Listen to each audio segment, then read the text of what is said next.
गुरुर्ब्रह्मा गुरुर्विष्णू गुरुर्देव महेश्वरा गुरु साक्षात परब्रह्म तस्मै श्री गुरुवे नमः। वसुदेव सुतं देवं कंसचाणूरमर्दनं देवकी परमानंदं कृष्णं वंदे जगद्गुरु। श्री गणेशाय नमः, श्री सरस्वती नमः। ज्ञानोबा माऊली तुकाराम सर्व संतांना नमस्कार। स्वये भानुजो भानु आराधियेला तयासे कुळी दीपको दिव्य झाला हरी भक्तीला ओनी तारी समजता। नमस्कार माझा सद्गुरु एकनाथा श्री दत्तात्रय जनार्दन एकनाथ भानुदास एकनाथ। आपण अध्याय 3 बघत आहोत। 3 अध्यायामध्ये आतापर्यंत आपण काय बघितलं? आपण मागे मला वाटतं एक प्रश्न पूर्ण बघितला। 3 अध्यायामध्ये राजा माया तिचं उल्लंघन कसं करता येईल, ब्रह्म आणि कर्म ह्याविषयी राजा प्रश्न विचारतोय नवनारायणांना। आणि राजाने पहिला प्रश्न जो केलेला आहे तो मायेबद्दल केलेला आहे। तेव्हा राजा असं म्हणतो की हे मुनिवर्या, मला माया काय आहे हे जाणण्याची इच्छा आहे। आणि अंतरिक्ष नावाचे जे नवनारायणांपैकी जे मुनी आहेत ते राजाला म्हणतात की मायेचं वर्णन स्वरूपतः करणं असंभवनीय आहे, पण हा जो विश्वाचा पसारा आहे, विश्वाचं कार्य, ही भगवत शक्ती, माया म्हणजे भगवत शक्ती, ह्याच्या द्वारे, सृष्टीच्या कार्याच्या द्वारे आपण हिचं निरूपण करण्याचा प्रयत्न करू। तर ही माया म्हणजे काय, तर जी कधीही जिला काही अस्तित्व नाहीये, जी कधीही विद्यमान नसते, म्हणून हिला शास्त्रांमध्ये अविद्य असं म्हटलेलं आहे। आणि त्याच्यानंतर अंतरिक्ष मुनी उत्पत्ती, स्थिती आणि प्रलय ह्या 3 सृष्टी उत्पत्तीच्या कार्यानुसार मायेचं निरूपण करतात। मग ते सांगतात की कशा प्रकारे भगवंत 10 म्हणजे पंचज्ञानेंद्रिय, पंचकर्मेंद्रिय ह्याच्यामध्ये 10 आणि एक मन ह्याच्यामध्ये 1 अशा प्रकाराने तो भगवंत स्वतः ती भगवत शक्ती अंतर्भूत होते जीवांमध्ये, म्हणजे तो भगवंत अंतर्भूत होतो आणि तोच परिपालन करतो। आपण अभंगही बघितला होता, चाले हे शरीर कोणाची असत्य कोण बोलविते हरिविण। आणि अशा प्रकारे उत्पत्ती, स्थिती आणि जेव्हा प्रलय काल येतो तेव्हा हे सर्व भूत, ही जी सर्व सृष्टी आहे ही बीज रूपाने अव्यक्तात विलीन होतात। हे आपण मायेचं निरूपण सृष्टीच्या कार्याद्वारे जे अंतरिक्ष मुनींनी सांगितलं ते आपण बघितलं। आणि मला असं वाटतं की 225 ओव्यांपर्यंत आपण आलो होतो मागच्या अध्ययन वर्गामध्ये। ओवी क्रमांक कारण ह्या ओव्या आपण बघितल्या होत्या। आणि आता राजा 228व्या ओवीमध्ये पुढचा प्रश्न विचारतोय।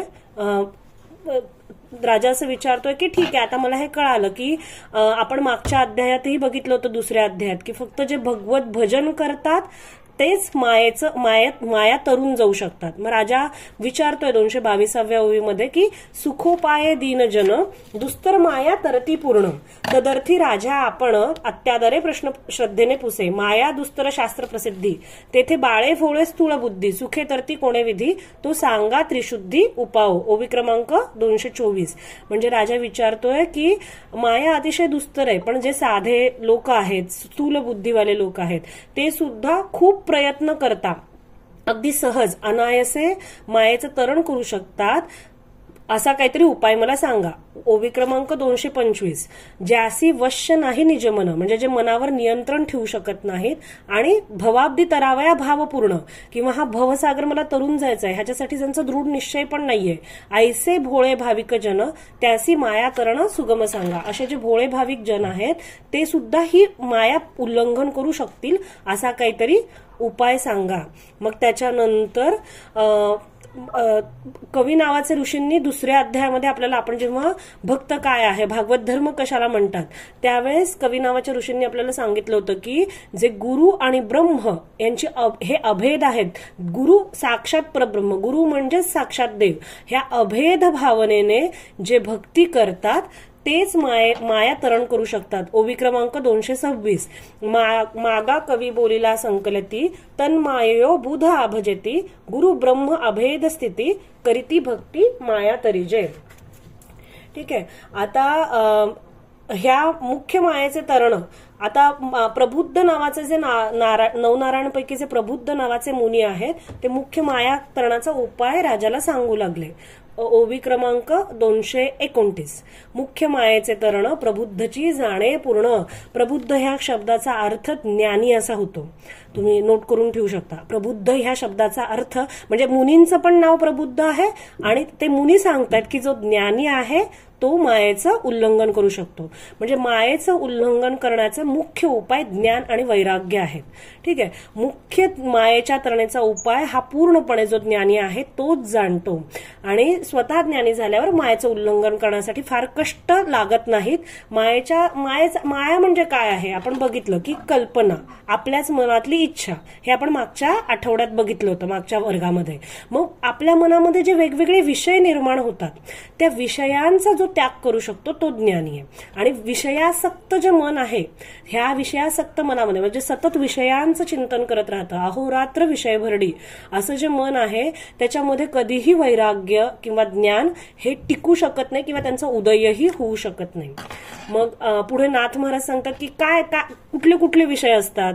तर स्त्री काम असतो, आकर्षण असतं भौतिक जगाबद्दल किंवा धन पैसा ह्या गोष्टीबद्दल खूप आकर्षण असतं. मग लोक काय करतात की हे आयुष्याचं जगण्याचं मुख्य कारण म्हणजे ह्या गोष्टी आहेत हे मानून काम्य कर्म करतात. त्या गोष्टी मिळण्यासाठी आणखी विधी व्रत इथले भौतिक सुख मिळण्यासाठी करतात. पण होतं असं की त्यातले दुःखच पदरी पडतं.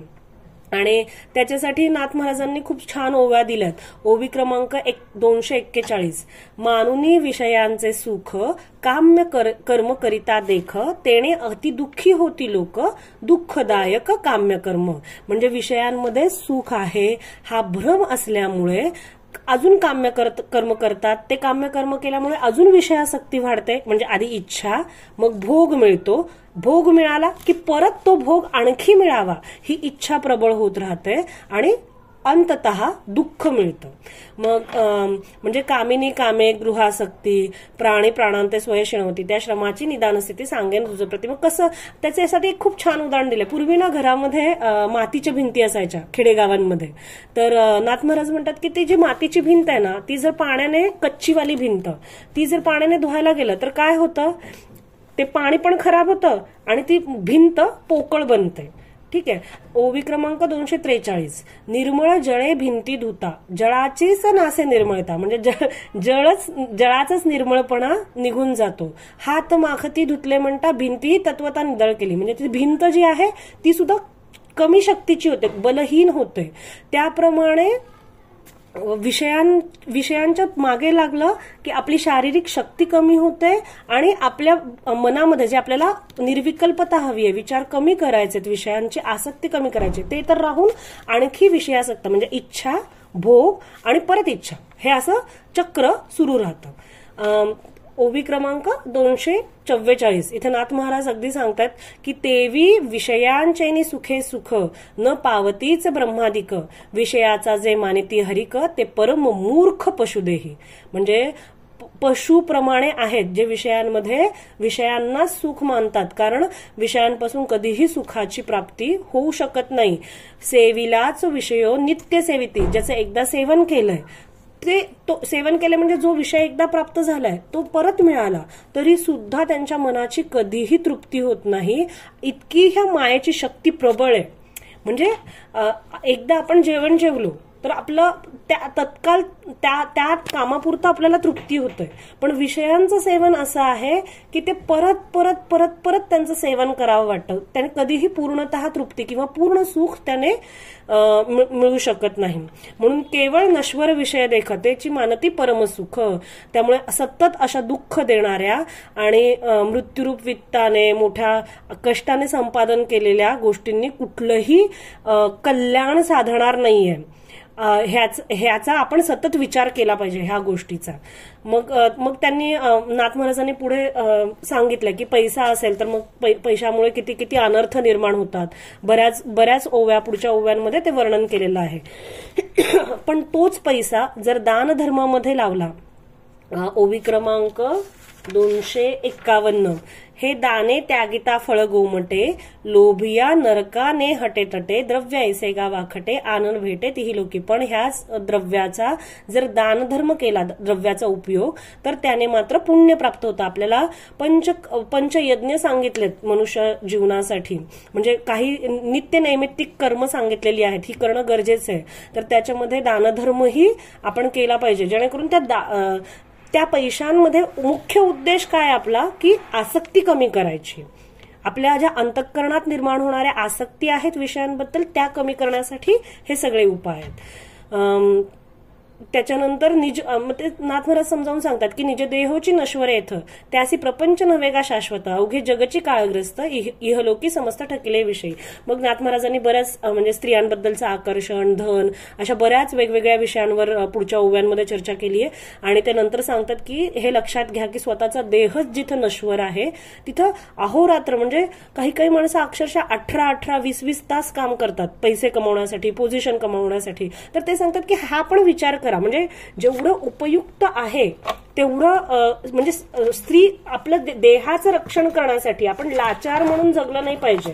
कारण आपण बघितलंय की संतांनी सुद्धा काय केलंय, म्हणजे त्यांची स्वधर्म कर्म जी आहेत ती केलेली आहेत. म्हणजे इथे कुठली गोष्ट मिळवू नका असं नाही सांगितलं, त्याच्यामधली आसक्ती कमी करा किंवा त्याच्यामध्ये पूर्ण वेळ तेच आयुष्याचं ध्येय आहे हे समजणं बंद करा. हा मुख्य संदेश त्यांना द्यायचा आहे. म्हणजे आपल्या आयुष्याचं ध्येय ते नाहीये. मला वाटतं रामदास स्वामींचा खूप छान श्लोक आहे, देहे रक्षणा कारणे यत्न केला परी शेवटी काळ घेऊन गेला. म्हणजे सगळं ध्येय हे ह्याच्या रक्षणासाठीच.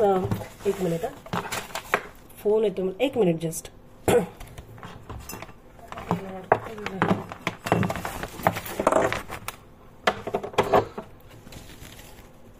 देहे रक्षणा कारणे यत्न केला परी शेवटी काळ घेऊन गेला. म्हणजे आपल्या आयुष्याचं ह्या सगळ्या गोष्टी आपल्या आयुष्यामध्ये धर्म, अर्थ, काम, मोक्ष हे पुरुषार्थच आहेत, पण आपल्या आयुष्याचं अंतिम ध्येय हे नाहीये. धन, स्त्री, काम, लोभ किंवा भौतिक आकर्षण हे ध्येय नाहीये, ध्येय असता कामा नये. हे मुख्यत्वे इथे सांगितलेलंच आहे. का तर हा जो देह आपल्याला मिळालाय हाच मुळात इथं नश्वर आहे आणि त्यामुळे त्याच्याशी संबंधित असलेले सगळे विषय हे शुद्धा शाश्वत नाहीत, हे सगळे नश्वर आहेत. आणि त्यामुळे मनुष्य देहो ओवी क्रमांक 259 मध्ये ते म्हणतायत की मनुष्य देहो कर्मभूमी प्राप्त तो लोक म्हणती कर्माजित हा जैसा नश्वर येतं तैसाची निश्चित नश्वर स्वर्गू.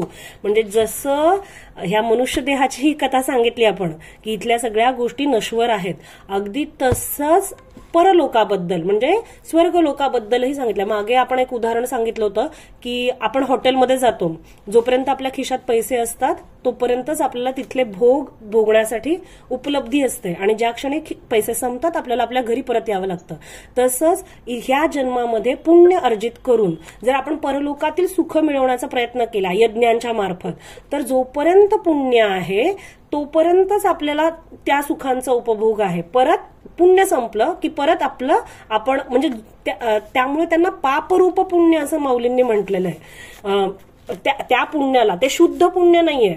का शुद्ध पुण्य नाहीये? कारण त्या शुद्ध पुण्याने भगवंताची प्राप्ती होते, पण त्या पुण्याने भोगांची म्हणजे इहलोकातील काय किंवा परलोकातील कुठलेही भोग हे नश्वर आहेत आणि त्याच्या मागे ते तुमच्या आयुष्याचं ध्येय असू शकत नाही, ते तुमच्या जन्माचं ध्येय असू शकत नाही, असं आपल्याला इथं नाथ महाराज परोपरीने समजून सांगतात. म्हणजे एक श्रुतीचं वचन आहे की इहलोकी केलेलं कर्म जसं नाश पावतं त्याप्रमाणे परत्र पुण्य सुद्धा नाश पावतं. मनी धरोनी ओवी क्रमांक 260 मनी धरोनी विषय भोग इहलोकी करती याग पुण्य जोडलिया सांग पावती स्वर्ग निज पुण्य योगे. आणि ह्याच्यासाठी ते खूप छान उदाहरण देतात. 269 म्हणजे मोठी मोठी विषय वासना धरून लोक मोठे मोठे यज्ञ करतात आणि त्याला पुण्य स्वर्गाला म्हणून पुण्यजित लोक असं सुद्धा म्हटलं जातं. स्वर्गाचं नाव पुण्यजित, कारण पुण्याच्या बळावर स्वर्गामध्ये आपल्याला प्रवेश मिळू शकतो म्हणून त्याला दुसरं नाव पुण्यजित लोक असंही नाव आहे. पण पुण्यक्षय झालं की आपल्याला परत तिथून अधोगतीच आहे, म्हणजे खालच्या मार्गाने गती आहे. ह्याच्यासाठी एक खूप सुंदर उदाहरण दिलंय की वैश्येचे सुख साजणे, वित्त घेऊन ओसंडणे, तेवी विषयाचा संग धरणे, तवतव होणे अति दुःखी.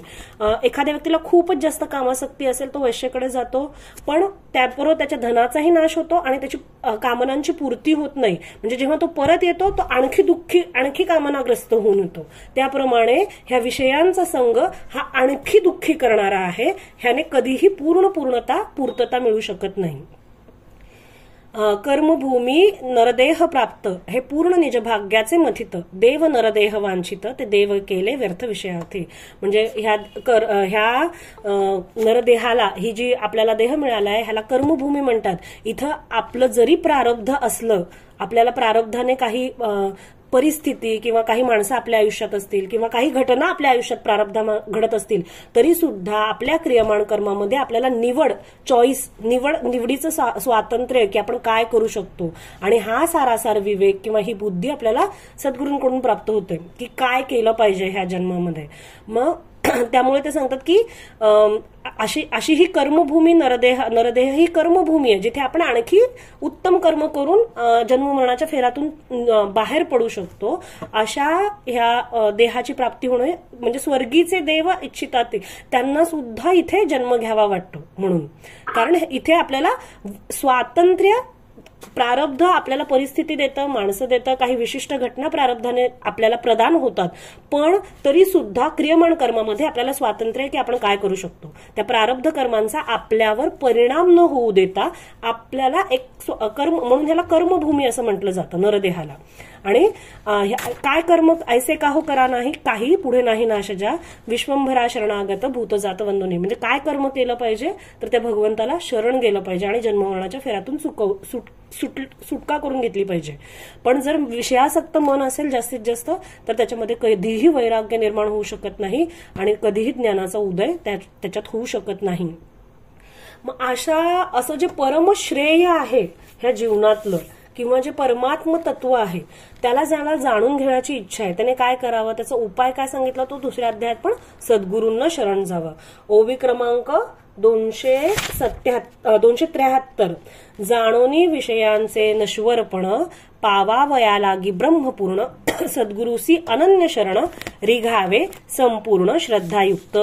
म्हणजे ह्या आता आपण बघितलं की हे सगळे विषय कसे आहेत, तर ते नश्वर आहेत आणि त्यांच्यामध्ये अडकून आपल्याला अधिकाधिक विषयासक्ती निर्माण होऊ शकते. त्यांच्यामध्ये जर आपण अडकलं, आपल्या लक्षात आलं पाहिजे की हे सगळे विषय आहेत, हे शाश्वत नाहीयेत, हे नश्वर आहेत. मग हे त्यांचं नश्वरपण जाणून पूर्ण ब्रह्माची प्राप्ती होण्यासाठी आपण सद्गुरूंना श्रद्धेने अनन्य भावे शरण गेलं पाहिजे. विषयांच्या म्हणजे ही विषयाविषयी विरक्ती निर्माण व्हावी म्हणून गुरुभक्ती करावी असं प्रबुद्ध सांगतात. त्याच्यानंतर पुढची ओवी काय, सद्गुरु वचन मात्रे माया तरुणी हा निश्चयो राया, तेने सद्भावे लागता पाया, पावावया निजस्वार्थू. म्हणजे सद्गुरूंच्या वचन मात्रानेच मी माया तरुण जाईल, सद्गुरूंचा उपदेश मला बोध मज हृदय सद्गुरु तेने तारीला हा संसार पुरू. म्हणून विशेष अत्यादुरु विवेकावरी जो बोध मला सद्गुरू देतील, त्यांच्या वचनावरूनच मी माया तरुण जाईन पूर्णपणे, हा दृढ निश्चय करून शिष्याने सद्गुरूंना शरण गेलं पाहिजे. मग आता नाथ महाराज सांगतात की आता आपल्याला हे कळालं की सद्गुरूंना शरण जाणं गरजेचं आहे, कारण आपल्याला बोधाची गरज आहे ह्या विषयासक्तीपासून किंवा पूर्ण ब्रह्माची प्राप्ती होण्यासाठी.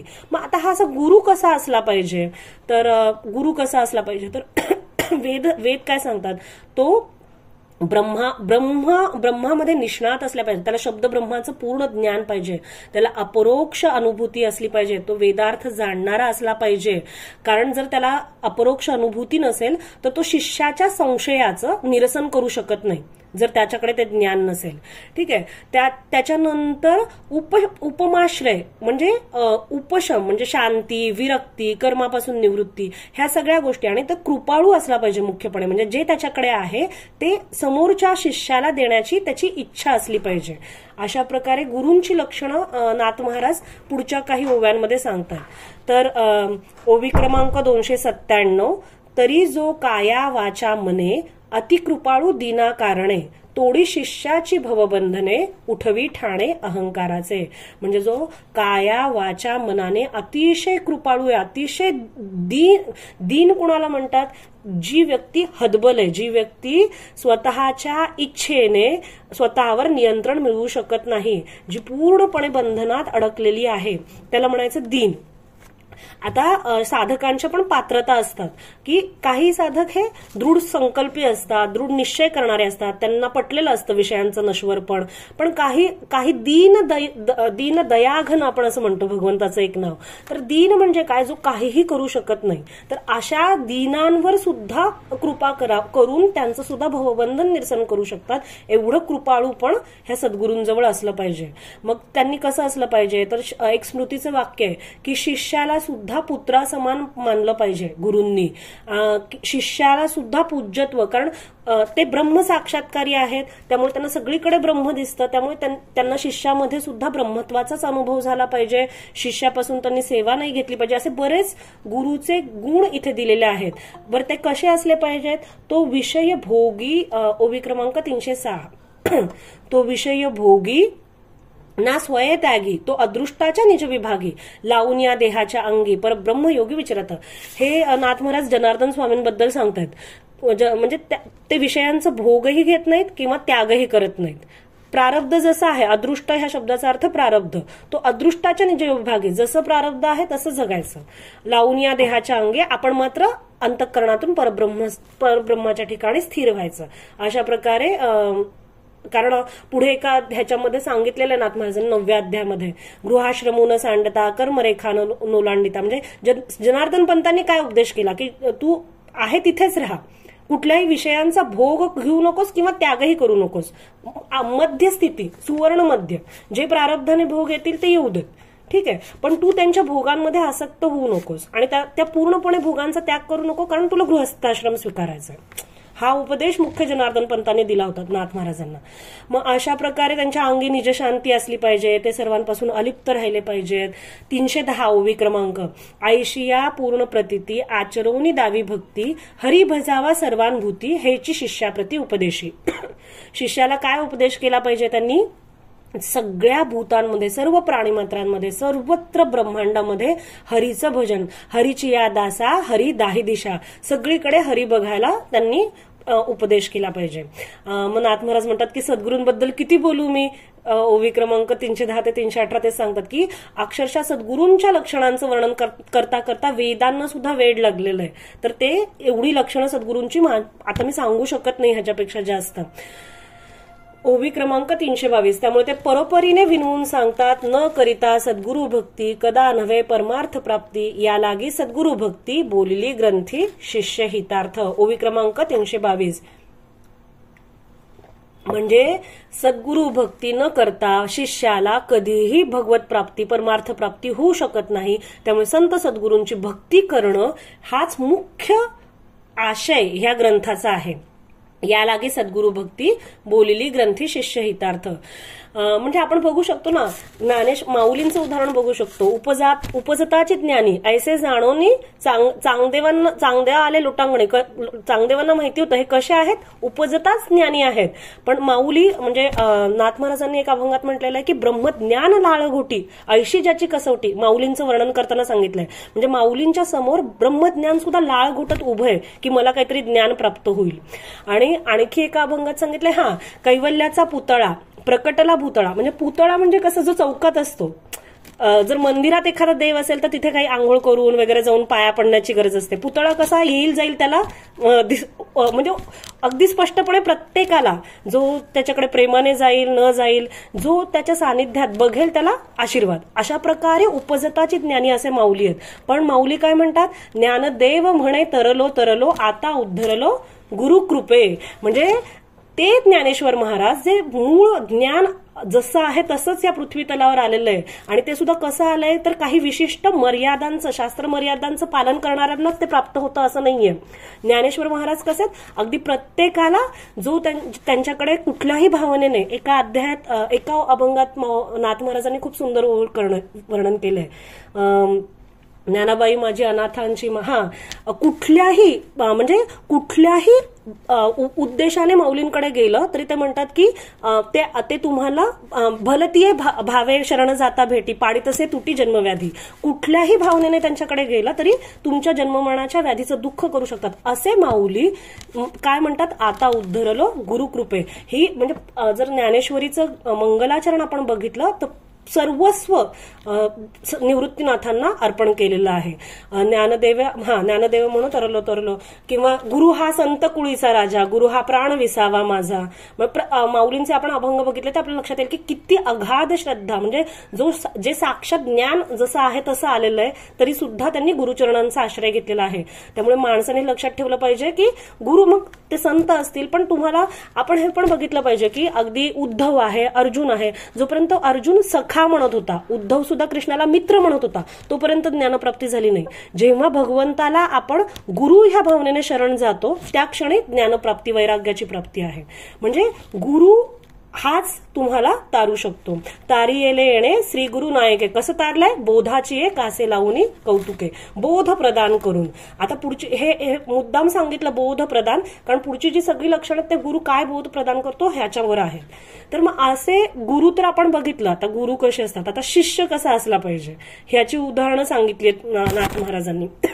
म्हणजे गुरूंकडे जाऊन काय करायचंय तर भागवत धर्म शिकायचा आहे, भक्ती शिकायची आहे. आणि ती कशी शिकायला मिळेल तर निष्कपट सेवा गुरूंची. म्हणजे गुरूंना असं गुरूंच्या लक्षणामध्ये एक लक्षण सांगितलं की त्यांनी शिष्याची सेवा करू नये, घेऊ नये, कारण त्यांना शिष्यामध्ये सुद्धा ब्रह्मत्वच दिसतं, कारण ते सर्वाभूती ब्रह्म बघतात.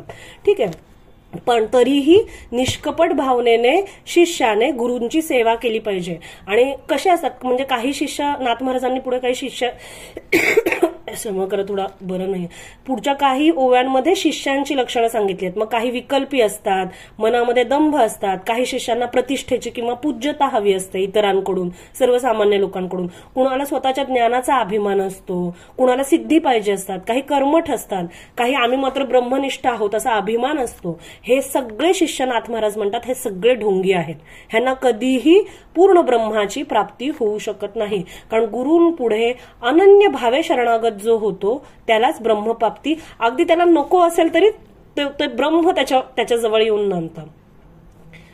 आता जे का अमायिक, ओवी क्रमांक 330, आता जे का अमायिक शोधित सत्वाचे सात्विक मुख्य परमार्था साधक जे अवंचक सर्वस्वे. आता जे निष्कपट आहेत, शुद्ध आहेत, सत्वगुणांनी संपन्न आहेत असे साधक गुरुचरणांचे अंकित होतात. मग ओवी क्रमांक 331, जे गुरुचरणाचे अंकिले, जे गुरुवाक्यात जीवे विकले.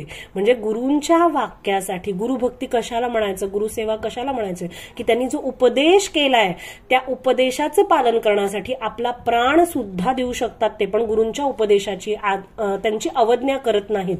सद्गुरु लागी वहिले सर्वस्व आपुले ओवाळते. म्हणजे गुरु वाक्याला, गुरूंच्या उपदेशाला ज्यांनी पूर्णपणे आपलं मन विकून टाकलंय, आपलं सर्वस्व सद्गुरूंवर ओवाळून टाकलेलं आहे.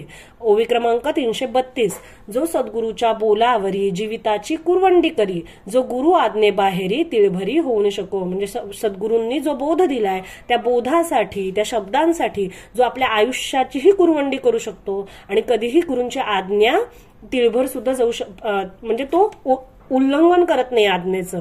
भावेषु विद्यते देव, हा उपदेशी मुख्य निर्वाहो, आपुला आपण या भाव फळभोग पहाहो भोगवी.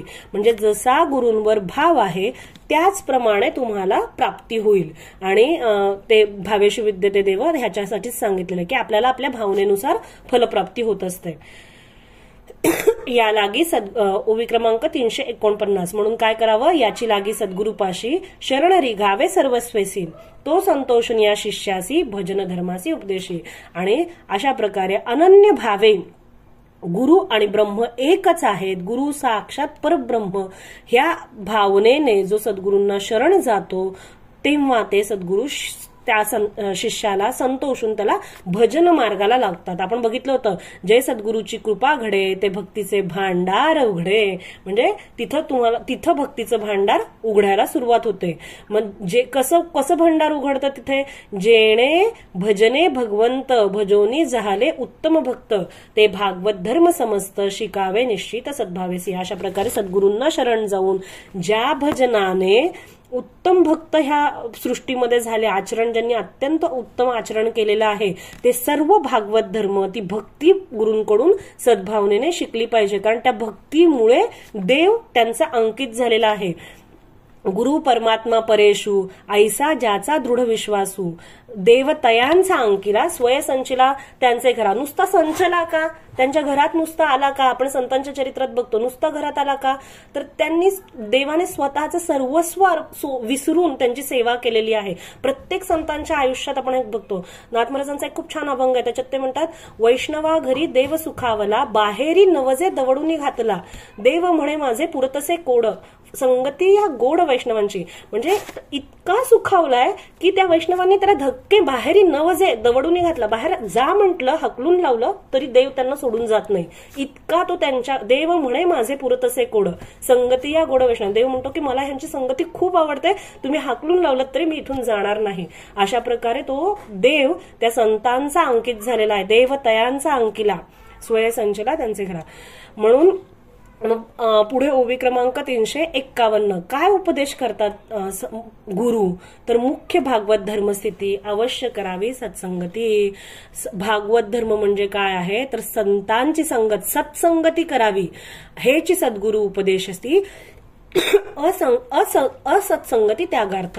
असत्संगती म्हणजे काय, आपल्या मनामध्ये, आपल्या बुद्धीमध्ये, आपल्या शरीराला सतत विषयांचं चिंतन करायची सवय लागलेली असते.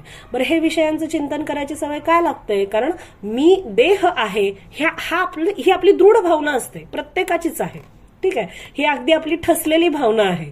मग ह्या देहभावातून बाहेर निघण्यासाठी ज्यांनी कोणे पुण्य त्यांचा होईन मी सेवक, जेणे द्वंद्वाधिक दुरावले, ज्यांनी द्वंद्वांचं निरसन केलेलं आहे, जे द्वंद्वांच्या पलीकडे गेलेले आहेत, अशांच्या संगतीत आपण गेलं पाहिजे. म्हणून मुख्य भागवत धर्म मुख्य काय आहे, तर सत्संगती.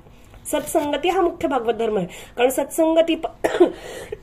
सत्संगतीमुळे आपोआप आपला देहभाव कमी होतो. पुढच्या ओळीमध्ये त्यांनी सांगितलंय, सर्वापासून निसंग जरी मनी होणे आहे चांग, ते अवश्य धरावा सत्संग, असत्संग त्यागावा. असत्संग म्हणजे देहभाव, देहबुद्धी त्यागण्यासाठी पहिल्यात आधी ते अवश्य धरावा सत्संग. सगळ्यात आधी काय करायचं, तर सत्संगतीमध्ये जायचं. मनाने विषयांपासून विरक्त व्हावं अशी जर इच्छा असेल तर सगळ्यात आधी सत्संग करायचा. आता सत्संग म्हणजे असंगती म्हणजे एखादा माणूस वाईट आहे असं नाही, तर असत्संग म्हणजे काय, तर देहसंगती, आपली जी देहबुद्धी आहे त्याला म्हणायचं असत्संग. म्हणजे ती देहबुद्धी कमी होणं हा असत्संग आहे. आणि राजाला सांगतात ऋषी की राजा, ह्या जगामध्ये संतांच्या संगतीशिवाय उत्तम असं काही नाहीये, त्यामुळे तू साधूंकडे जा आणि त्यांच्या चरणी पूर्णपणे लीन हो. कारण अनासक्ती, हीन प्राण्यांवर दया करणं, सगळ्यांशी मैत्री करणं, विनयाने वागणं, हे सगळे गुण, ज्याला गुण म्हणतात, हे सगळे त्या साधूच्या चरणांवर लोटांगण घालून आहेत. म्हणूनच देवतयांचा अंकिला स्वयंसंचला त्यांचे घरा, म्हणजे हकलून लावला तरी देव तिकडे जात नाहीत, कारण ते सगळे दैवी गुण त्यांच्या पायांवर लोटांगण घालून आहेत. ओवी क्रमांक 356 नाथ महाराज अगदी ठणकावून सांगतायत की साधू पुरता पूज्य पहा हो, जगी नाही आन देव, संत पूजने देवाधिदेव स्वयमेव संतुष्टे. म्हणजे साधूपेक्षा दुसरा कुठलाही श्रेष्ठ देव ह्या जगामध्ये नाहीये. जगामध्ये जर देव आहे तर ते साधू आहेत. साधू थोर जाणा, नामदेवांचा अभंग आहे, साधू थोर जाणा, साधू थोर जाणा, साधू थोर जाणा कलियुगी. साधूपेक्षा अन्य कुठलाही जास्त मोठा पूज्यमान देव ह्या भूतलावर नाही. का नाहीये, तर एक मिनिट, ओवी क्रमांक ही आहे 356. तिथे खूप सुंदर वर्णन केलं. पुढच्या 356 नंतर आपण तेवढ्या ओव्या साधूंच्या घेऊयात. संत पदीचे रजकण शिरी वंदावे श्रद्धेने पूर्ण, संतापुढे जाणपण सर्वथा आपण मिरवावे. म्हणजे आपला मोठेपणा तिथे जाऊन मिरवू नये. त्यांच्या चरणीचं रजकण सुद्धा आपण, चरणीचं रजकण म्हणजे काय, चरण म्हणजे ही खालच्या भागातली वस्तू, म्हणजे जी त्यांची शूद्रातली शूद्र वस्तू सुद्धा आपण आपल्या मस्तकावर धारण करावी, म्हणून संतपदीचे रजक कर्ण श्री वंदावे श्रद्धेने पूर्ण. आणि दुसरी गोष्ट अशी आहे की चरण म्हणजे आपली आपण जर आयुर्वेदाच्या दृष्टीने विचार केला तर आपल्या शरीरातल्या सगळ्या नसा किंवा सगळी शक्ती ही पायांमध्ये असते. त्यामुळे त्या पायांना नमस्कार केला की ती शक्ती आपल्यामध्ये प्रविष्ट होत असते. तेही एक आपण बघू शकतो, म्हणजे शरीरशास्त्राच्या हिशोबाने चरण ह्या. आणि दुसरी गोष्ट की खालच्यातली खालची त्यांची अत्यंत तुच्छ गोष्ट सुद्धा शिरी धारण करावी, हे भक्तिशास्त्राच्या भावनेने. या दोन्ही गोष्टींचा आपण इथे विचार करू शकतो. देखोनी संत समुदायो अनन्य गती भगवत भावे नम्र स्वभाव प्रश्नयो पहावो या नाव. अशा प्रकारे संतांना अनन्य भावे शरण जावं आणि मग त्याच्यापासून काय होईल, आपल्याला दया, मैत्री, विनय ह्या गोष्टी शिकायला मिळतील. आणि लीन होऊन आपला देहाभिमान सोडून आपण त्यांना विचारावं की काय कसं जगायचं, आपल्या जे काही आपल्याला त्रास होतोय ज्या गोष्टींचा, आपण तिथे जाऊन कुठे शरण गेलं पाहिजे हे नाथ महाराज सांगतात. आणि मग हळूहळू त्या सगळ्या गोष्टींची, कारण अर्भकासाठी संते हाती घेतली पाठी, त्यांच्याकडे सगळ्या प्रकारची उत्तरं आहेत. आणि हळूहळू आपल्याला ते या मुख्य जो असत्संग आहे त्याच्यापासून, म्हणजे देहबुद्धी आहे त्याच्यापासून ते आपल्याला हळूहळू अलिप्त करतात किंवा ती देहबुद्धी दूर करतात. तर नम्रपणाने संतांची आपण जर सेवा केली त्यांची तर भूतदया, श्रद्धा वाढते, मित्रभाव वाढतो एकमेकांबद्दल, किंवा आपलं नम्र होण्याचं, विनयता ते शील, कारण विनयानेच आपल्याला पुढे आणखीन गुणसंपन्नता प्राप्त होत असते. त्यामुळे ह्या सगळ्या गोष्टी आपल्याला साधू संतांच्या संगतीने प्राप्त होतात. ओवी क्रमांक 378. भूती भूतात्मा अभिन्न स्थिती दया मैत्री साधूंची भक्ती हे सातोडे कैशारीती प्रबुद्ध तदर्थी उपाव सांग. मला आता कळलंय की जर माया धरायचं असेल तर सद्गुरूंना शरण गेलं पाहिजे आणि सगळ्यात आधी सत्संग केला पाहिजे. पण आता मला तुम्ही सांगा ऋषीवर की ही अशी जी साधूंची भक्ती आहे ही कशी प्राप्त होईल, त्याच्यासाठी मला माझी काहीतरी पात्रता असली पाहिजे ना, तेव्हा मला समोरची व्यक्ती साधू आहे हे लक्षात येईल. तर ती पात्रता माझी काय असली पाहिजे हे राजा विचारतायत 378 ओवीमध्ये. म्हणजे भूतांमध्ये भूतात्मा एकरूपाने स्थित आहे, पण ही साधूची भक्ती कुठल्या ह्याने प्राप्त होईल तर त्याचे गुण, पात्रता आपल्यामध्ये काय निर्माण केली पाहिजे, ठीक आहे, ते नाथ महाराज समजावून सांगतात. शौच म्हणजे अंतर्बाह्य पवित्रता, शौच ह्या शब्दाचा अर्थ. तप म्हणजे स्वधर्माचरण किंवा शरीराचं शोषण. तितिक्षा म्हणजे सहनशीलता, द्वंद्वांना सहन कसं करायचं, क्षमा. मौन म्हणजे व्यर्थ भाषण करू नये. स्वाध्याय म्हणजे वेदाध्ययन करावं. आर्जव म्हणजे मनाचा सरळपणा. ब्रह्मचर्य म्हणजे लग्न करू नये किंवा एकपत्नीत्व साधावं. अहिंसा म्हणजे कुणाचाही द्वेष करू नये. आणि द्वंद्व साम्यता म्हणजे सर्व लाभ हानी सुख दुःख ह्या ठिकाणी समत्व बुद्धी असणं. आता नाथ महाराज आपल्याला हे पुढच्या ओव्यांमध्ये ह्या गोष्टी समजून सांगतात. आता आपण पहिला पॉइंट बघू, शौच म्हणजे अंतर्बाह्य पवित्रता. मग मुख्य ओवी क्रमांक 380. मुख्य साधावया परमार्थ अवश्य पाहिजे गा शुचिता, शुचित्वा वाचुनी तत्वता न लाभे हाता निजस्वार्थ. म्हणजे जर आपल्याला परमार्थ पाहिजे असेल तर पहिली पात्रता आपण काय डेव्हलप केली पाहिजे, आपण काय विकसित केली पाहिजे तर आपल्याला शुचिरभूतपणा अवश्य असला पाहिजे. मग शुद्धी कशी प्राप्त होईल तर मृत्तिका, जल ह्या गोष्टींनी आपण बाह्य शरीराची शुद्धी करून घेऊ शकतो. पण नुसती बाह्य शुद्धी अपेक्षित नाहीये, कारण अंतर्मन आणि अंतरशीलता जर दूषित असेल तर बाह्य शुद्धी हे फक्त दंभ आहे, ठीक आहे. तर आंतरशुद्धीसाठी काय केलं पाहिजे, अदंभ, अमान म्हणजे खोटं बोलायचं नाही किंवा सुख दुःख म्हणजे मान अपमान नसला पाहिजे. ह्या सगळ्या गोष्टींसाठी अंतरशुद्धी. मग ओवी क्रमांक 396 मध्ये ते सांगतायत अंतरशुद्धी कशी प्राप्त होईल. तुला सत्संग पाहिजे की नाही, तर मग अंतरक शाळीले गुरु प्रतिती. तू आता सद्गुरूंना शरण गेलेला आहे, वरती त्यांनी सांगितलं की सद्गुरूंना शरण गेलेला आहे.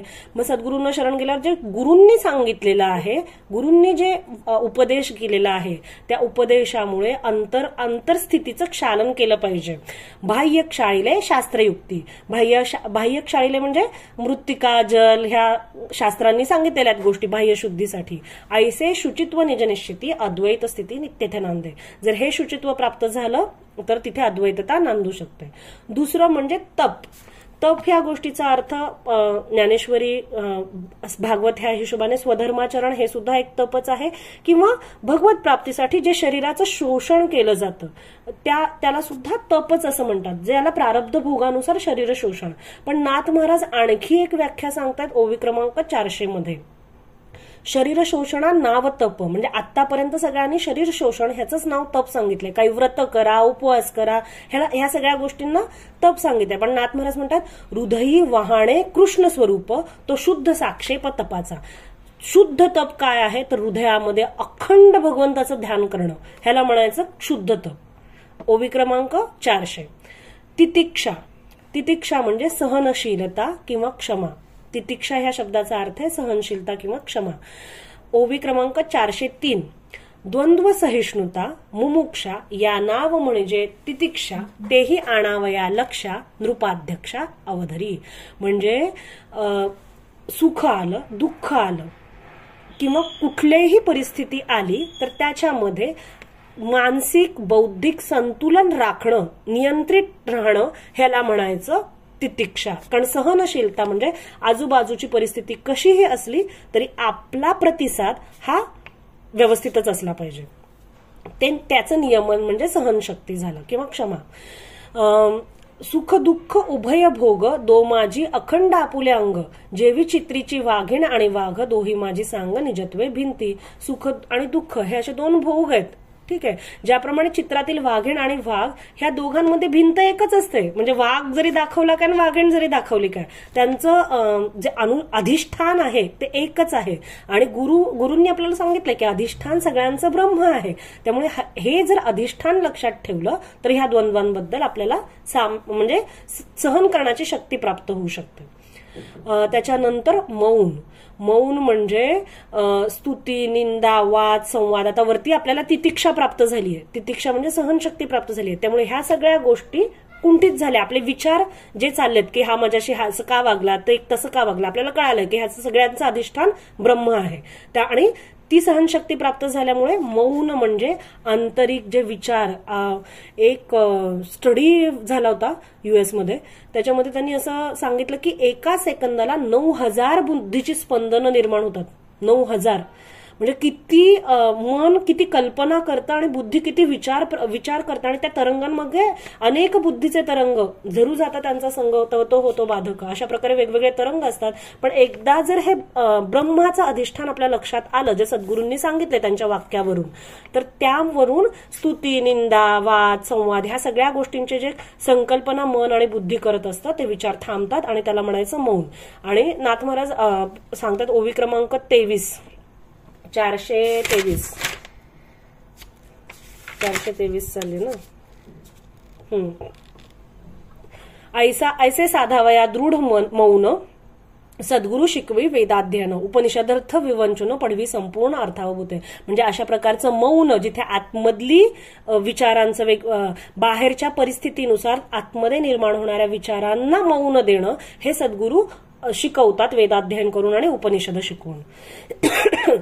ब्रह्मसिद्धांताचे विवेचन करून त्यांचा अर्थज्ञानासह ते पाठ सांगतात.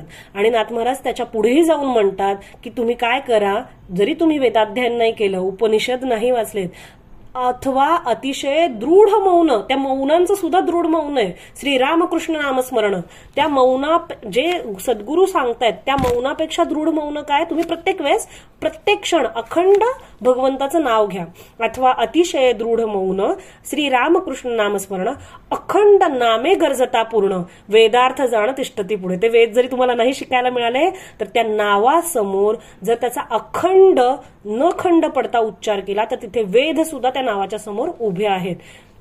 अशा प्रकारे तुम्ही नामस्मरणाने, म्हणजे पहिल्याही ह्याच्यात त्यांनी सांगितलंय की तुम्हाला सहनशीलता आणायची आहे तर तिथेही नामस्मरण सांगितलंय. मौन साध्य साधायचं तर मौनाचं मौन, दृढ मौन हे सुद्धा नामस्मरणच सांगितलेलं आहे. स्वाध्यायामध्ये सुद्धा नाथ महाराज सांगतात वेदांचा अभ्यास करा. ओवी क्रमांक 427.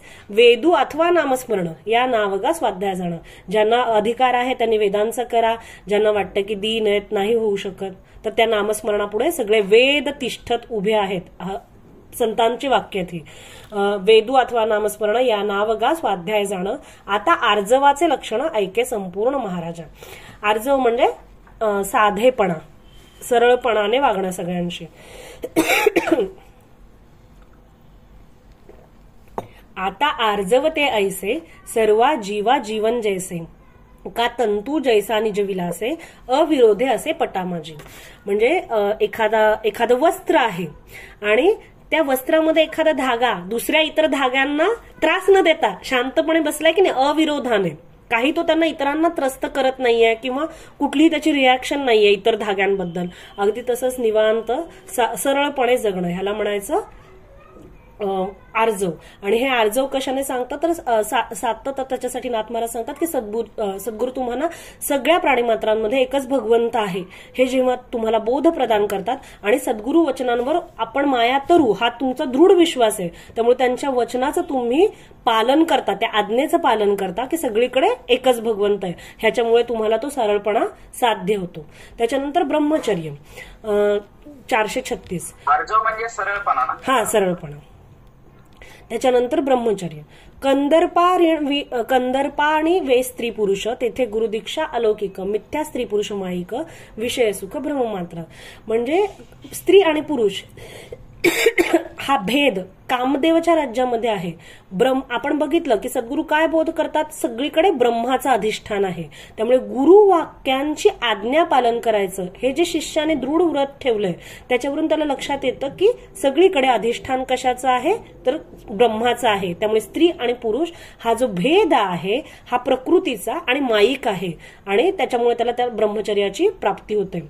आणि त्याच्यासाठी खूप छान वाक्य नाथ महाराजांनी सांगितलंय 447. हा आत्मा हे आत्मी पाही ऐसे मिथून मुळी नाही, हे निज मूळ पडता ठाई ब्रह्मचर्य पाही अभंग. एकदम नैष्ठिक ब्रह्मचर्य प्राप्त होऊ शकतं जर हे लक्षात आलं की समोरची स्त्री आहे तिच्यामध्ये आत्मी आहे आणि हा पुरुष आहे ह्याच्यामध्ये आत्मा आहे. असं आहे का? नाही. कुणीही असलं तरी सगळ्या भूतांमध्ये एकच भगवंत अखंडपणे नांदतोय. हे जेव्हा दृढ बुद्धीमध्ये ठसवलं जातं तेव्हा नैष्ठिक ब्रह्मचर्य आपोआप प्राप्त होतं. अहिंसा. कायिक वाचिक मानसिक भूता उपजे त्रिविध दुःख ते जेथ निमाले निश्चेख अहिंसा देखत ते ठाई. म्हणजे कुणी कायेने आपल्याला त्रास दिला, वाचेने त्रास दिला, म्हणजे मनाने आपल्याला काही त्रास देण्याचा प्रयत्न केला, ह्या त्रिविध त्रासांमधून जे दुःख उपजतं ते ज्याच्या ठिकाणी उपजतच नाही, कारण त्याला लक्षात आलेलं असतं की हे प्रारब्धाचे भोग आहेत सगळे, हे पूर्णपणे गुरूंनी समजावून सांगितलेलं असतं आणि गुरूंच्या वचनांवर विश्वास असल्यामुळे त्याने हे ठरवलेलं असतं की इथे आपल्याला त्रास देण्याची शक्ती कुणामध्येही नाहीये. कारण चाले हे शरीर कोणाची असत ते कोण बोलविते हरिवणा. इथे जे सगळं चालतंय ते आपल्या पूर्वजन्मीचे भोग आहेत, आपलं प्रारब्ध आहे, आपलं संचित आहे. त्यामुळे त्या व्यक्तीला इतर आजूबाजूला असलेल्या कुठल्याही व्यक्तीकडून त्रास, तो त्याची रिॲक्शन म्हणजे त्याचा प्रतिसाद हा अहिंसात्मक असतो. कारण पूर्ण बोध अंतरंगात ठसवलेला आहे की आजूबाजूचे कोणीही जबाबदार नाही आहेत आपल्या सुखदुःखांसाठी, आपली कर्मच आहेत जी आपल्या सुखदुःखांसाठी जबाबदार आहेत. त्यामुळे ती अहिंसा त्याला साध्य होते. या नावगा शुद्ध अहिंसा सत्य जाण नोपवरेशा. आता द्वंद्व साम्याची दशा ऐक क्षितिशा सांगेन. आता हे अहिंसा सांगितलं, आता द्वंद्व साम्य. द्वंद्व साम्य हे अत्यंत कठीण आहे. म्हणजे सुख दुःख हे सतत बदलणारं चक्र आहे आणि त्याचा आपल्या शरीरावर आत्यंतिक परिणाम होतो. पण तो परिणाम शरीरावर जरी झाला तरी त्याचा मनावर आणि बुद्धीवर किंवा आपल्या आध्यात्मिक कोशावर त्याचा परिणाम होऊ नये ह्याची खबरदारी. कारण शरीरावर होणारा परिणाम टाळू नाही शकत. शरीरावर परिणाम होणार, ऊन आला, पाऊस आला, थंडी वाजली, ह्या सगळ्या द्वंद्वांचा परिणाम शरीरावर होणार. पण त्याची आतमध्ये निर्माण होणार. आपल्याला निर्विकल्पतेला जायचंय, आपल्याला निर्विचार स्थितीमध्ये जायचंय हळूहळू. त्यामुळे शरीरावर जरी परिणाम झाला तरी अंतरंगातून स्थिर असणं ही सगळी अंतरंग साधन आहेत. मग त्यांनी ओवी क्रमांक 462 मध्ये नाथ महाराज आपल्याला समजावून सांगतात की सुख दुःख अदृष्टाधीन, ते अदृष्ट देहाचे माथापूर्ण. म्हणजे अदृष्ट या शब्दाचा अर्थ आहे प्रारब्ध. सुख दुःख हे सगळे प्रारब्धाचे भोग आहेत, आपण आधी केलेल्या कर्मांचे भोग आहेत.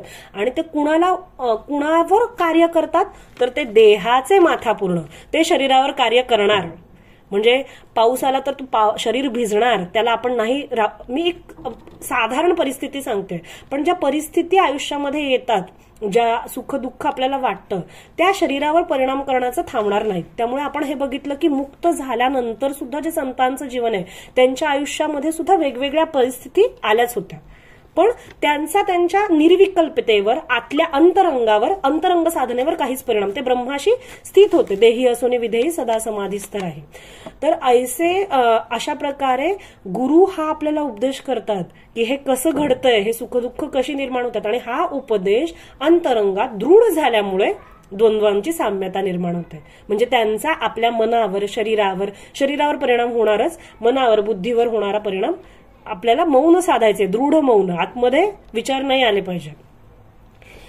अशा प्रकारे ओवी क्रमांक 374 मध्ये नाथ महाराज सांगतात, सद्गुरु तोची सत्संगती, तत्संगे शिष्य पालटती, स्वये ब्रह्मरूप होती, तेव्हा द्वंद्वे येती निर्द्वंद्वा. अशा प्रकारे जो सद्गुरु आहे तो संत आहे, त्याची संगती हीच सत्संगती आहे. अजून वेगळी कुठं सत्संगती शोधायला जायची गरज नाही. त्या सद्गुरूंना शरण गेलं की आपोआप शिष्य त्यांच्या रूपाने, त्यांचं जे मानसिक, बौद्धिक, जे काही सगळे कोश आहेत आपले, जे 4 आपल्याला सूक्ष्म शरीर असतात, आपल्याला आनंदमय कोश, प्राणमय कोश, हे सगळे कोश बदलतात पूर्णपणे. आणि कसे होतात, तर ते नुसते बदलत नाहीत, तर ते ज्या स्वये ब्रह्मरूप होतात, तो शिष्य त्या ब्रह्मपदावर आरूढ होतो आणि आपोआप ही सगळी द्वंद्व निर्द्वंद्व होऊन जातात. पण ह्याच्यासाठी काय पाहिजे, दृढ श्रद्धा. पहिलंच वाक्य होतं, जाणूनी विषयांचे नश्वरपण. कसं जायचंय, श्रद्धायुक्त सद्गुरूंना, विषयांचं नश्वरपण जाणून सद्गुरूंना श्रद्धेने शरण जायचंय. जाणून विषयांचे नश्वरपण, आपण ह्या विषय नश्वर आहेत हे सगळे जाऊन अनन्य भावे, म्हणजे हे काम श्रद्धेने चालतं. आणि ह्याच्यासाठी मला वाटतं पहिल्याच अध्यायात खूप छान उदाहरण दिलं होतं एकलव्याचं. मातीयेचा द्रोणू केला तो कवळिका भाव पडला, म्हणून विश्वास येविणे नाडला, जगू ठाकला विकल्पे. म्हणजे विश्वास नसल्यामुळे जग हे विकल्पामुळे नडलेलं आहे. एकलव्याने मातीचा पुतळा केला द्रोणाचार्यांचा, पण त्या एकलव्याला जी विद्या, म्हणजे प्रत्यक्ष द्रोणाचार्यांनी अर्जुनाला विद्या दिली होती, तरी त्या अर्जुनापेक्षा हा एकलव्य सरस ठरला. कशामुळे, तर श्रद्धेमुळे, भक्तीमुळे, भावामुळे. त्यामुळे हे सगळं कधी आत्मप्रतीतीला कधी येणार, जर श्रद्धा सद्गुरूंच्या चरणावर असेल तर. आणि गुरु म्हणजेच ब्रह्म, गुरु साक्षात परब्रह्म. म्हणजे त्या गुरूंना शरण, गुरु भावाने तुम्ही जोपर्यंत शिष्य त्यांना शरण जात नाही, भगवंताला किंवा संतांना, जिथे कुठे तुमची श्रद्धा असेल, कारण सगळीकडे एकच ब्रह्म आहे, तोच भगवंत संतांची पण रूप घेऊन आलाय. तुमच्या श्रद्धेनुसार जिथे तुमचा भाव आहे, तुमची श्रद्धा आहे, पण ती अनन्य असली पाहिजे. आणि त्यांनी सांगितलेल्या प्रत्येक, कशी अनन्य असली पाहिजे, तर त्या प्रत्येक, तुमचा प्राण गेला तरी चालेल, पण तो बोध आचरणात आला पाहिजे, तरच त्या पदाला आरूढ होऊ शकतो. अथवा अन्यथा सगळा ढोंग आहे, त्याला काहीही, म्हणजे जेव्हा ह्या जगातून जाऊ तेव्हा आपल्याबरोबर फक्त आपली कर्म येतील आणि काहीही येणार नाही, बाकी दुसरं काहीही येऊ शकत नाही. तर ती श्रद्धा आतमध्ये आपण निर्माण केली पाहिजे, जिथे कुठे आपल्याला असेल, ज्या चरणांच्या ठिकाणी. तर अशा प्रकारे ही 6 लक्षणं सत्संगतीमध्ये गेल्यानंतर, त्या साधूंपासून आपल्याला सर्व ब्रह्मपद प्राप्त व्हावं, त्यासाठी जी 6 लक्षणं, 6-7 लक्षणं आपल्या अंगामध्ये आपण बांधली पाहिजेत, ती आपण आता बघितली. आणि मग त्याच्यामध्ये त्यांनी सांगितलंय की स्वप्नात कसं दरिद्र असतं किंवा श्रीमंती असते, पण आपण जागं झाल्यावर ते दारिद्र्यही नसतं आणि ती श्रीमंती नसते. किंवा लहान मुलं खेळ खेळतात, त्या लहान मुलांच्या खेळामध्ये एकादशीचं व्रत असू, नाहीतर लग्नाचं जेवण असू, सगळीकडे मातीच असतंय, ते जे छोटे छोटे बनवतात. त्याप्रमाणे सगळीकडे ब्रह्मच आहे. आणि अशा प्रकारे जेव्हा सद्गुरूंनी ब्रह्माचं अधिष्ठान आपल्याला सांगितलंय, तेव्हा ही सगळी लक्षणं आपल्याला प्राप्त होतात.